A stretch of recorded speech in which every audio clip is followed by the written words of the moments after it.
we Lominsons are sworn to strive, till sea swallows all. And swallow all it would have had Leviathan prevailed. That we still strive now, we owe in no small part to you. Not for the first time, you have delivered Limsa Lominsa from the wrath of a primal. Never has our nation known a stouter ally. On behalf of my people, I give you my humblest thanks.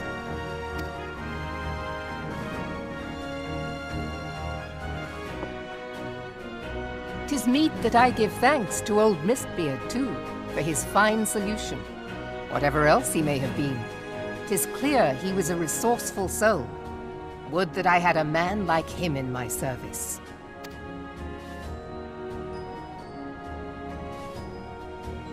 Before I set foot in these lands, I had no inkling that the people of Eorzea contended with such mighty foes. Suffice it to say, their existence came as something of a shock, as did the idea that they could be defeated. This experience has served to remind me of the vastness of the world, and the boundless potential of man. Though I am but a refugee in this realm, I would fain be of use to you in your fight. Know that I am tutored in one of the foremost combat arts of the Far East. It may seem outlandish to the Eorzean eye, but should any of your people care to learn, I would be pleased to initiate them. And I will see to it that they are grateful. I have no doubt that your knowledge and skills will serve us well. Besides, your art is not so outlandish as you think. Would you not agree, Master Thancred? Naught escapes your searching eye, Admiral. Few are privy to this information, but Limsa Lominsa is home to a certain secret fraternity. Its members are trained in a form of combat not unlike your own. By my judgment, it should not be beyond such individuals to adapt to the techniques I witnessed you employing with such admirable deftness.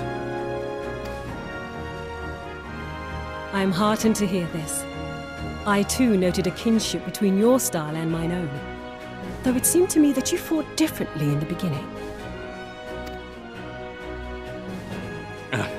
I suppose I did.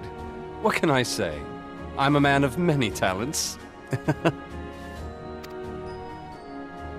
Though you may labor to believe it, Thancred was once something of a scoundrel who fraternized with the criminal class in these parts. Yestola! You jest, of course. But for a chance encounter with Alphino's grandsire, he might never have left Limsa Lominsa, or received an education in Sharlayan, or taken up his post in Uldar, which is where he trained in the blade, lest you wonder. Minfilia, please! It would seem there is more to you than meets the eye, Master Thancred. Lady Yugiri, I am told that you and yours came to Eorzea seeking permanent resettlement, and that many domins have since been engaged as frontier hands at Revenant's Toll. Moderna is many things, but a place of refuge it is not. Know that I would like nothing better than to furnish your people with a new home here on Lominsan soil. Alas, racked by instability as we are, our nation is in no fit state to take you in. Yet I'll not have it said that we turned a blind eye to your suffering. Until such time as we can do more, I pledge to send provisions. We are in your debt, Admiral. I realize that it scarce qualifies as repayment. But if it please you, I shall set about sharing my martial knowledge with your people at once.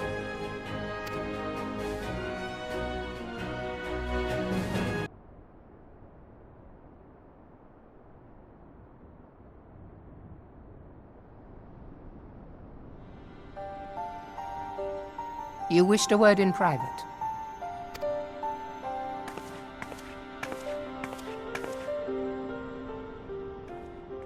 The better not to spoil the festive mood. History repeats itself, Admiral. As the kobolds did before them, the Sahagin resorted to summoning their god over a territorial feud. They acted in self-preservation. It may be that the Sahagin initiated this particular clash, but how it begins does not interest me so much as how it ends.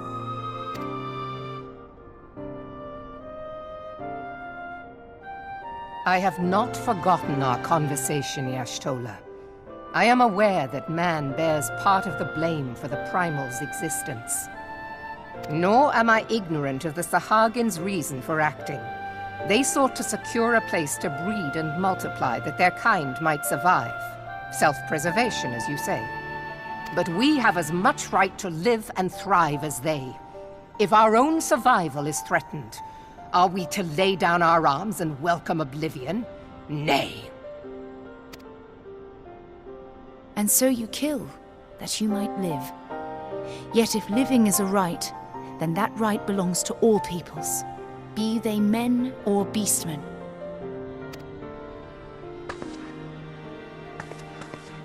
I'll not deny your reasoning, but when a storm gathers, it falls to me to see my people safely through it.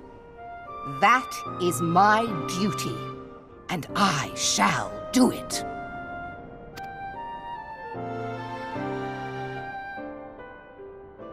As must we all, Admiral. Stay the course, then, but know that it will lead to no good end.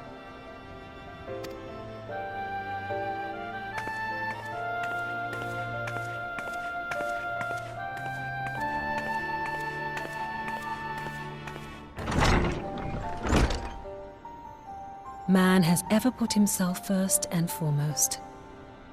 To justify his actions, he clads himself in the armor of righteousness, though it be a fancy of his own making. In this, mayhap the Garleans and we Domans are not so different.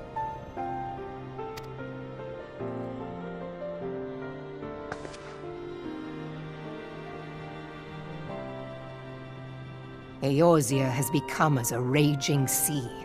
If we are to keep our heads above the waves, we cannot scruple to drown the man next to us. When hopes of coexistence founder, strength must determine who has the greater right to live.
I have been reflecting upon the events which took place during our visit to Vilbrand.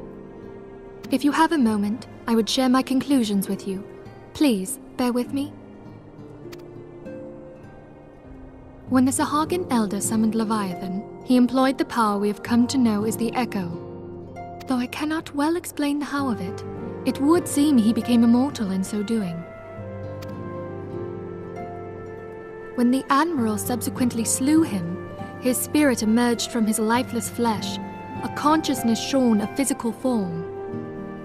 Thus transfigured, he took up residence in the body of his minion with the ease of a man donning a favorite glove.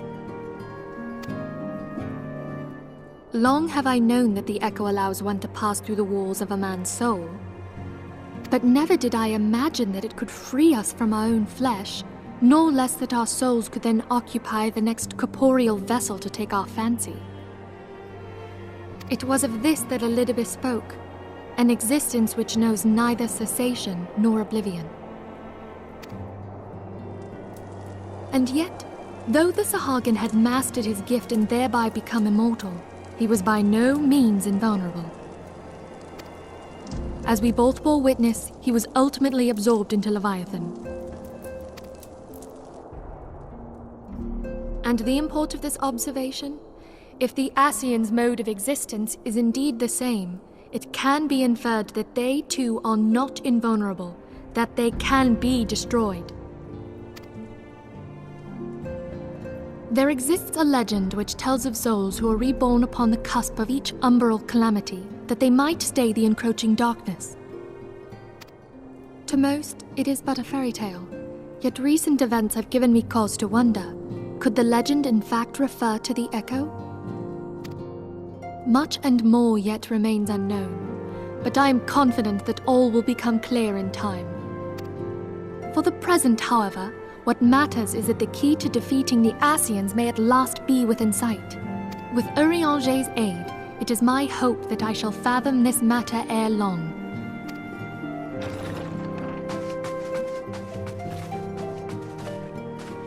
Oh, I was just about to send for you, my friend.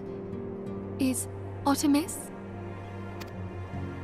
Grave tidings from the Sharlayan motherland, my lady. It doth concern our distant allies, the students of Baldessian. What of them? My lady, the Isle of Val, which for many years hath been the Order's home, is no more. No more? Whatever do you mean? I relate only that which hath been conveyed unto me by our agents. An etheric wave of the highest magnitude was recorded in the region. Soon thereafter, 'twas observed that the isle had ceased to be. 'Tis postulated that a magic was evoked, like in power to Ultima. 12 preserve.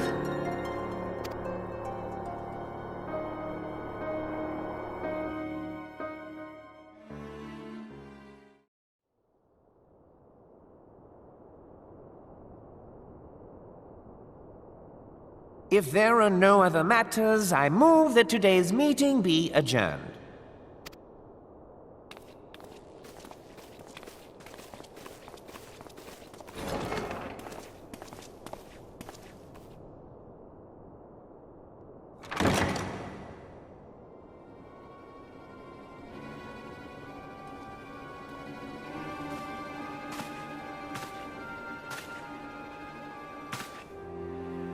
It is done, my lord. Forgive my impertinence, my lord, but these orders, I am uncertain as to what end they serve.